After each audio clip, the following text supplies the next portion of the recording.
5 bukti sejarah kota Mekah menurut Muslim. Apakah sudah menonton bukti sejarah kota Mekah dibangun oleh Abraham dan Ismail? Dalam video tersebut sudah dipaparkan bagaimana tidak ada satupun bukti sejarah baik yang berupa peninggalan arkeologis maupun catatan sejarah yang menunjukkan kota Mekah sudah ada sebelum abad ke-3 dan 4 Masehi. Dengan fakta sejarah yang ada, membuktikan bahwa cerita kepergian Abraham dan Ismail ke Mekah hanyalah cerita isapan jempol belaka alias dongeng.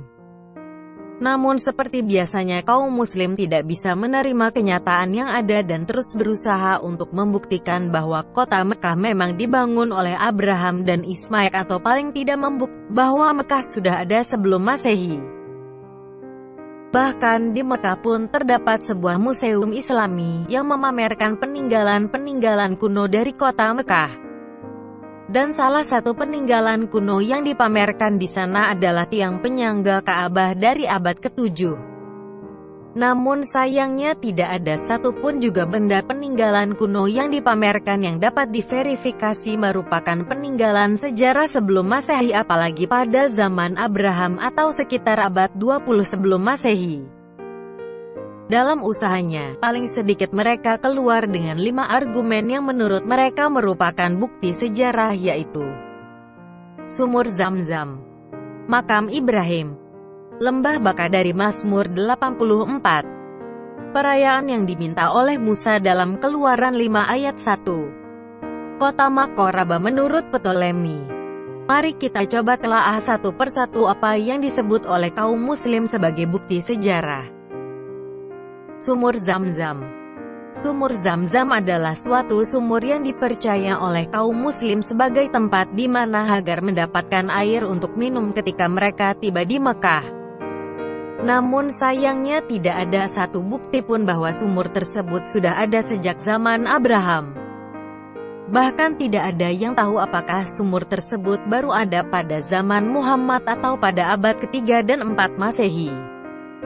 Sehingga sumur ini tidak mungkin dijadikan bukti sejarah untuk membuktikan keberadaan kota Mekah sebelum Masehi. Makam Ibrahim. Berdasarkan kepercayaan dan tradisi Islam, makam Ibrahim dipercaya sebagai sebuah batu tempat berpijaknya Abraham ketika dia membangun Ka'bah bersama dengan Ismail. Batu tersebut dipercaya mengandung jejak dari telapak kaki Abraham. Namun lagi-lagi tidak ada bukti yang dapat mendukung, selain tradisi Islam saja, di mana telapak di batu tersebut merupakan telapak dari Abraham. Sehingga seperti sumur Zamzam, batu ini tidak mungkin dijadikan bukti sejarah untuk membuktikan keberadaan kota Mekah sebelum Masehi. Lembah Baka. Karena sudah kebingungan mencari bukti sejarah dari peninggalan arkeologis, maka kaum muslim terpaksa mencarinya dari dalam Alkitab yang menurut mereka telah dipalsukan.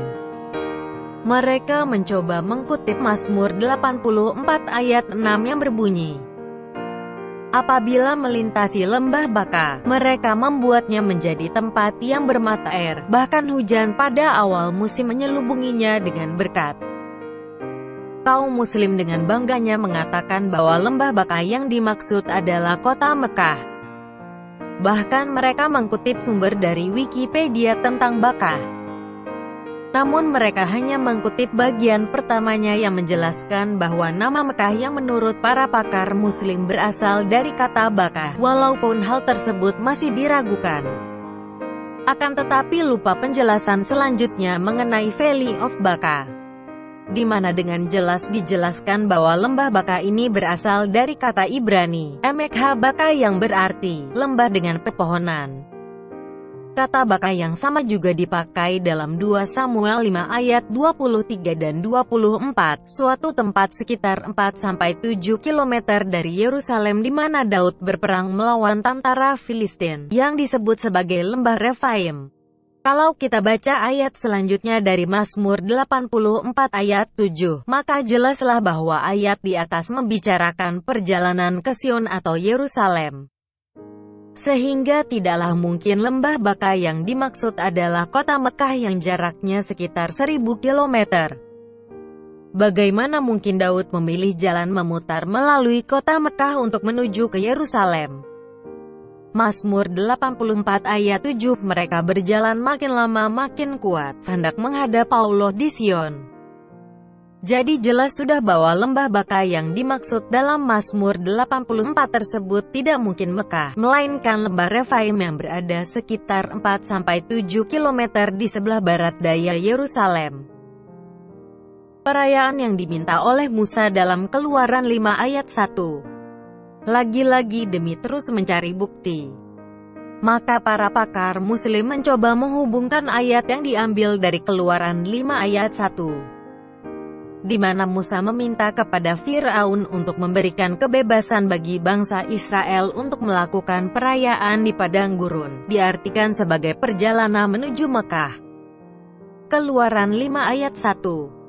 Kemudian Musa dan Harun pergi menghadap Fir'aun, lalu berkata kepadanya, "Beginilah firman Tuhan, Allah Israel. Biarkanlah umatku pergi untuk mengadakan perayaan bagiku di padang gurun." Padahal mereka lupa membaca ayat selanjutnya yang menyatakan bahwa dibutuhkan perjalanan selama 3 hari untuk mencapai tempat yang dimaksud. Kejadian 5 ayat 3 lalu kata mereka, "Allah orang Ibrani telah menemui kami, izinkanlah kiranya kami pergi ke padang gurun 3 hari perjalanan jauhnya, untuk mempersembahkan korban kepada Tuhan, Allah kami, supaya jangan nanti mendatangkan kepada kami penyakit sampar atau pedang." Pada saat itu diperkirakan lokasi bangsa Israel berada di sebelah utara kota Kairo, sedangkan jarak dari Kairo ke Mekah melalui jalan darat adalah sekitar 1.500 km. Ini berarti 500 km harus ditempuh dalam 1 hari, atau setara dengan 20,8 km per jam. Hal tersebut adalah sesuatu yang tidak mungkin mengingat kondisi saat itu di mana bangsa Israel sangat miskin sehingga tidak akan mampu membeli unta untuk masing-masing orang dan melakukan perjalanan non-stop 3 hari 3 malam tanpa beristirahat. Apalagi bila kita mengasumsikan kota lainnya di Mesir di selatan Kairo, yang tentunya akan lebih jauh lagi karena harus memutar mengelilingi Laut Merah. Jadi jelaslah bahwa ayat tersebut tidak mungkin membuktikan bahwa Mekah sudah ada pada zaman Musa. Kota Makoraba menurut Ptolemy. Claudius Ptolemy dari Alexandria adalah seorang geografer yang lahir di Mesir pada tahun 90 dan meninggal pada tahun 168. Dia menulis buku tentang ilmu perbintangan Almonages dan Tetrabilos. Pada sekitar tahun 150, ia mendedikasikan dirinya untuk mempelajari pemetaan bumi. Ptolemy menuliskan tentang konsep latitudes dan longitudes atau yang kita kenal dengan konsep lintang dan bujur. Dalam karyanya yang dikenal sebagai Geografi, ia memetakan lebih dari 4.500 kota di dunia dengan menggunakan konsep lintang dan bujur. Dibandingkan dengan sistem latitude dan longitude yang ada sekarang, konsep Ptolemy masih tergolong kasar dan tidak akurat, namun sangat membantu untuk menentukan lokasi relatif suatu kota terhadap kota lainnya. Dalam buku ke-6, bab 7, Ptolemy mendokumentasikan beberapa tempat penting di Arab. Namun, kembali kota Mekah tidak pernah disinggung. Ada satu kota yang bernama Makoraba yang disebut oleh Ptolemy. Banyak para sejarawan Muslim yang mengatakan bahwa Makoraba ini adalah Mekah. Namun bila kita lihat apa yang ditulis oleh Ptolemy dalam bukunya tersebut, harus diingat bahwa ketika Ptolemy menuliskan koordinat suatu kota, maka dia menuliskan koordinat bujurnya terlebih dahulu dan kemudian diikuti oleh lintang. Kota Latripa yang disebut dalam bukunya, diterima oleh para ahli sebagai Yatrib, yang merupakan nama kuno dari kota Medina. Dan kalau kita bandingkan koordinat bujur dari kota Medina, 71,40 dan koordinat bujur kota Makoraba, 73,20, maka jelaslah kota Makoraba ini terletak lebih timur dibandingkan kota Medina. Padahal kita tahu bahwa kota Mekah berada lebih barat dibandingkan dengan kota Medina.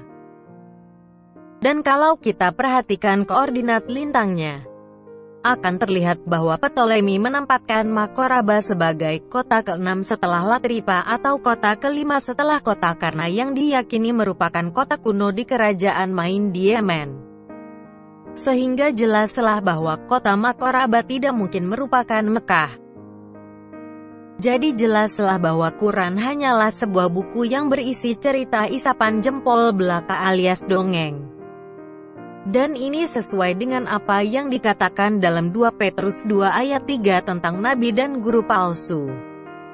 2 Petrus 2 ayat 3. Dan karena serakahnya guru-guru palsu itu akan berusaha mencari untung dari kamu dengan cerita-cerita isapan jempol mereka. Tetapi untuk pembuatan mereka itu hukuman telah lama tersedia dan kebinasaan tidak akan tertunda. Bagi kaum muslim, fakta sudah dibeberkan di depan mata, dan keputusan berada di tangan Anda. Apakah Anda akan tetap mengikuti buku yang sudah terbukti hanyalah sebuah dongeng?